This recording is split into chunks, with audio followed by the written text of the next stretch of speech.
in Carl Jung's essay on Wotan, he starts off explaining that the people of 1914 did not see the world wars coming at all. To them, they thought that diplomacy, trade, reason, rationalism had prevailed, and that there was no shot at a global conflict like the one that unfolded.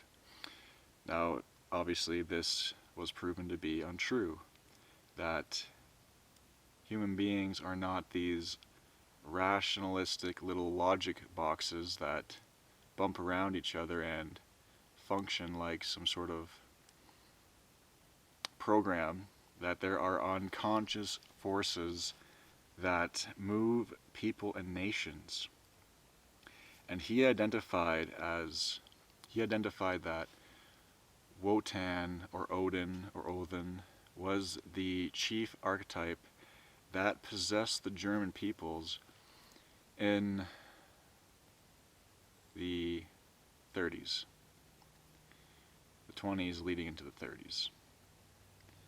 I believe he wrote this essay in 33 or 32, right when the regime took power, and he identifies this archetype as the frenzied berserker within the unconscious minds of the German people, that this is a very old and deep persona within their minds. It goes all the way back to their Indo-European roots, and that ultimately the Christ archetype failed in pacifying the Germans. The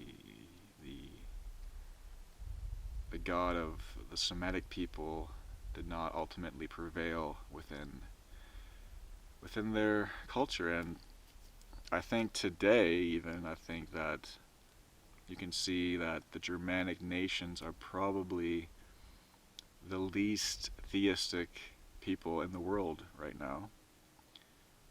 Atheism and just agnosticism is very high in their countries today. I'm talking about Germany, the Netherlands, the Nordic countries, even England to an extent. You know, part of Switzerland, because Carl Jung himself was Swiss, but I think he identified more as a Germanic type of Swiss.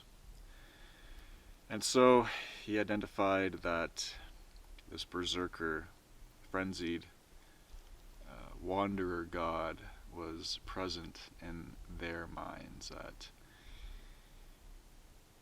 winds of it were always present, that it went underground for 1,000 years before emerging again and taking over the minds, the unconscious minds of Germany, and that the leader was embodied with this archetype as well. And he identifies Nietzsche, and Nietzsche had this this dialectic between the Dionysian and the Apollyon artistic forms, right? The Apollonic ordering, the music that brings forth order, that has pattern, that instills vigor in oneself and focus and vitality. And the Dionysian is more frenzied and free-flowing and more elemental.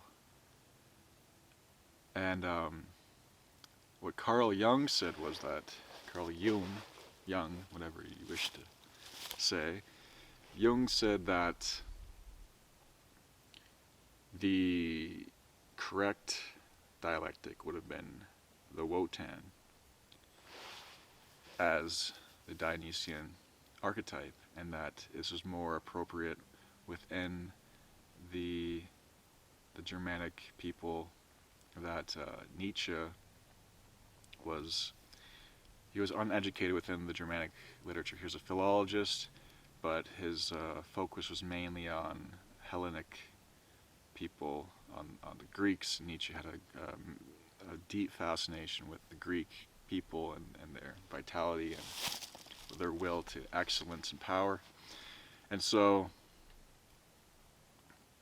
he states that it was the Wotan frenzied archetype that was the correct analysis of that, and that Nietzsche actually speaks of this this Wotan god without actually knowing it, and there's quotes that he digs up in thus Zarathustra, where he speaks of this wandering storm god, and that Nietzsche had this dream when he was a child that this wanderer approached him in the forest, and it really freaked him out and stuck with him for the rest of his life. This hunter, which is also an identity of Wotan. He's a hunter. He's a mage. He's a wanderer. He's a very complex deity. And so Carl Jung identifies this as Wotan coming to him in a dream. Also, there was another instance where Nietzsche had a poem dedicated to this storm god, this unknown god that gave him inspiration. So I think what Nietzsche and what Jung was getting at about Nietzsche is that Nietzsche was also possessed by this Wotanistic, if that's a term, this Wotanistic archetype, and that he was developing his reasonings, his views on the world based off of this, and it definitely goes in line with what was going on in Europe at the time too. This rejection of universalism and the embracement of excellence as the goal of society. Jung uses a very peculiar term, furor teutonicus, which is the fury of the Teutonic people, the Germans, and that this fury was possessing them. And you just see it in what he was talking about at the time. He was so insightful in his essay, just how it all unfolded and the level of understanding and insight he had. He really understood what he was talking about here. This was written before World War II transpired, but he just saw the wind blowing, the storm coming, and he diagnosed it so beautifully in his essay. It's just amazing what he did. That there was this rejection of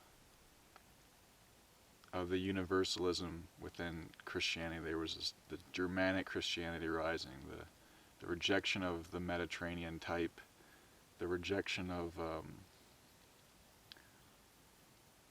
of the old narratives of classical history, and this Borealis type of myth that was emerging. He saw that coming. He saw it all. And it's really just amazing what he did. And tying it in with Nietzsche as well was just so masterfully done. And the insights he has about Nietzsche and diagnosing Wotan as Dionysus.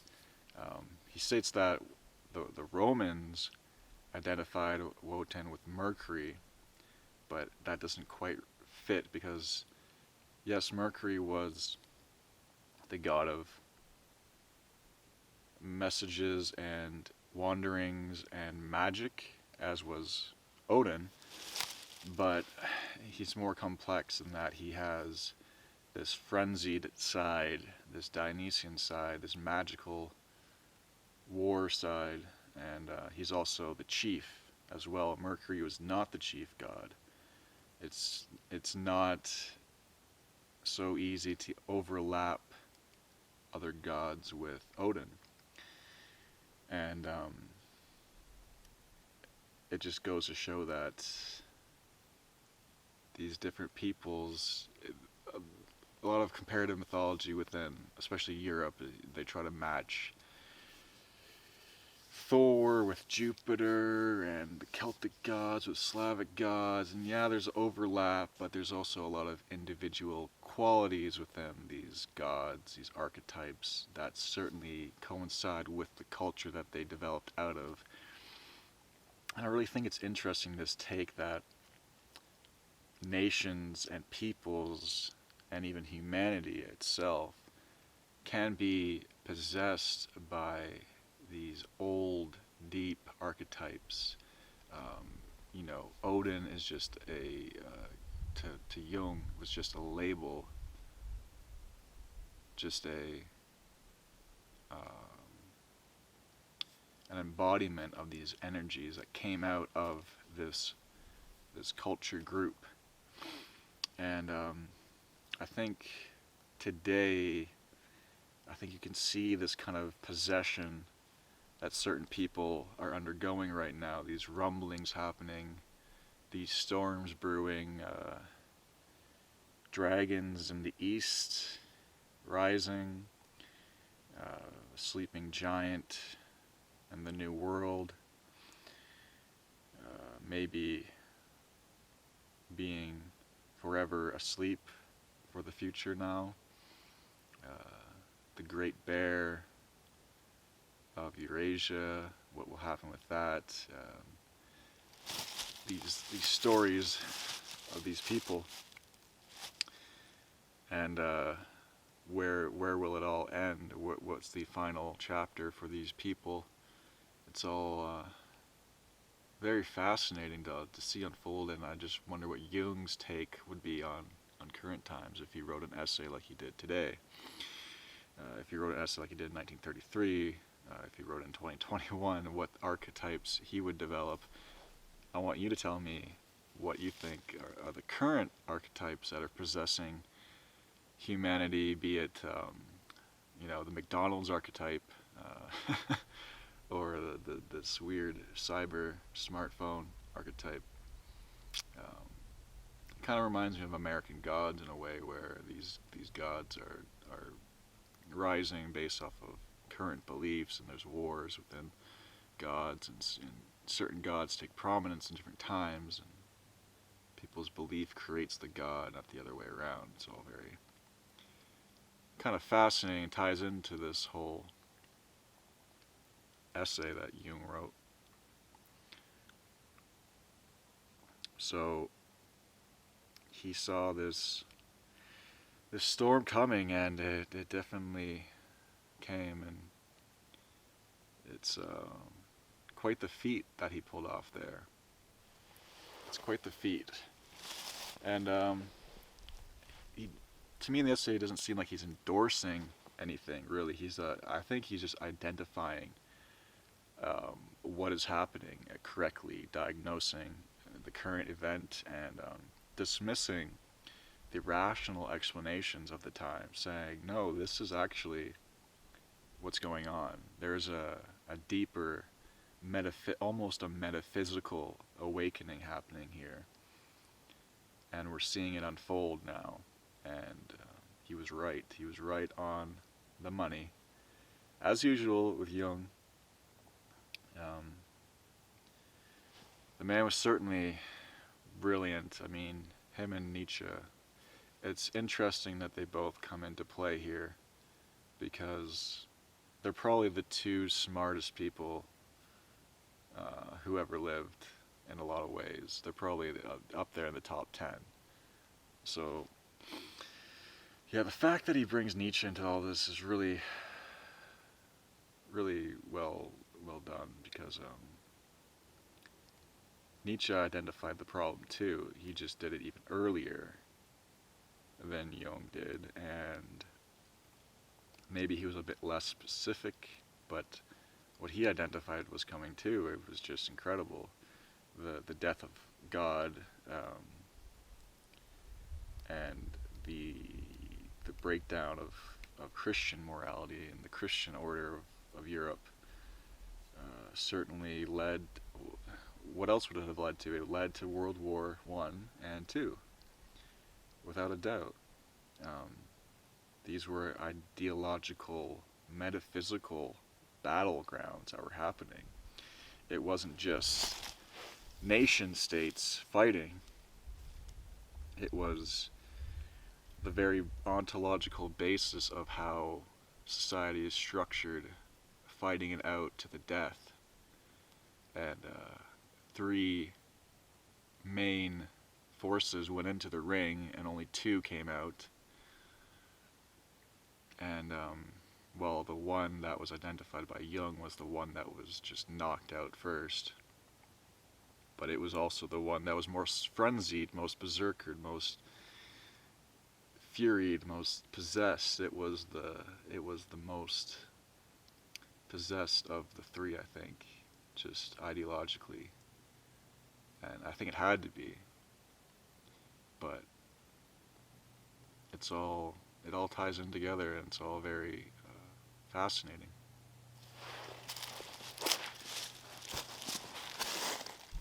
Near the end of the essay, too, Jung says that this is not the last step, that the regime that happened in Germany was only the first step of going back into the past. Now, what does this all really mean? How is that the first step? Wasn't that the ultimate possession timeline? I think, yeah, maybe it was the first wave. Maybe it was what launched us. The reverberations aren't really understood fully yet, but really after World War II, it was really the end of a world, in a way. The world is drastically different now. It's just so different than what happened before. I mean, the world between 1850 and 1950 compared to 1950 and now, it's a different world now, and the whole, we're almost reaching, in a way, like a Greek, Roman level of morality now, where Christianity has almost completely just been swept aside, and we're in this type of sensual, hedonistic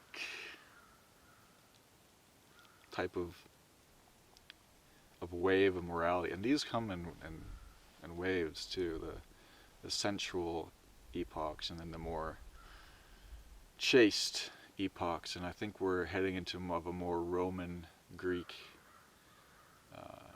pagan type of world. Obviously not consciously, not explicitly, not spoken, and not identified as such, but just the way that society functions and the way that we see the world unfolding in the West. It just seems that is another correct diagnosis, that was just the first step into the new world, which is actually the old world. But we're heading there. And this Wotan archetype is part of it, I think. It's part of it. It's interesting, though, that he never touched on really Wotan's self-sacrificial story, or that part of his archetype too, where he sacrifices himself onto himself in order to gain knowledge of the runes, and through the runes he gives that knowledge to humanity. He has that knowledge of divination. He learns Gulder and magical practices from that. I think that's just another interesting aspect of Wotan and his story, is that he didn't sacrifice his son to save humanity. He sacrificed himself to, I wouldn't say save humanity, but to empower humanity. And I think that's a very interesting thing to examine that difference between those two tales. Is that one was it would be like Odin sacrificing Thor to fight Loki, who would be the devil. It's a lot less dualistic, I think. It's a lot less dualistic tale than the Christian one. But just as fascinating, just as interesting to try and find out the deeper meaning of it all. What does it really mean to sacrifice oneself? What does it really mean to gain something and then give it away to others? What does that say about him as a god? Well, I think it shows benevolence. I think it shows a certain level of wisdom, a certain level of maturity, not really a vindictive quality to crucify yourself. We didn't crucify, but I guess it would be considered one. It's interesting to see the overlap too of the spear as well. Odin spears himself, and Christ is speared by the Roman.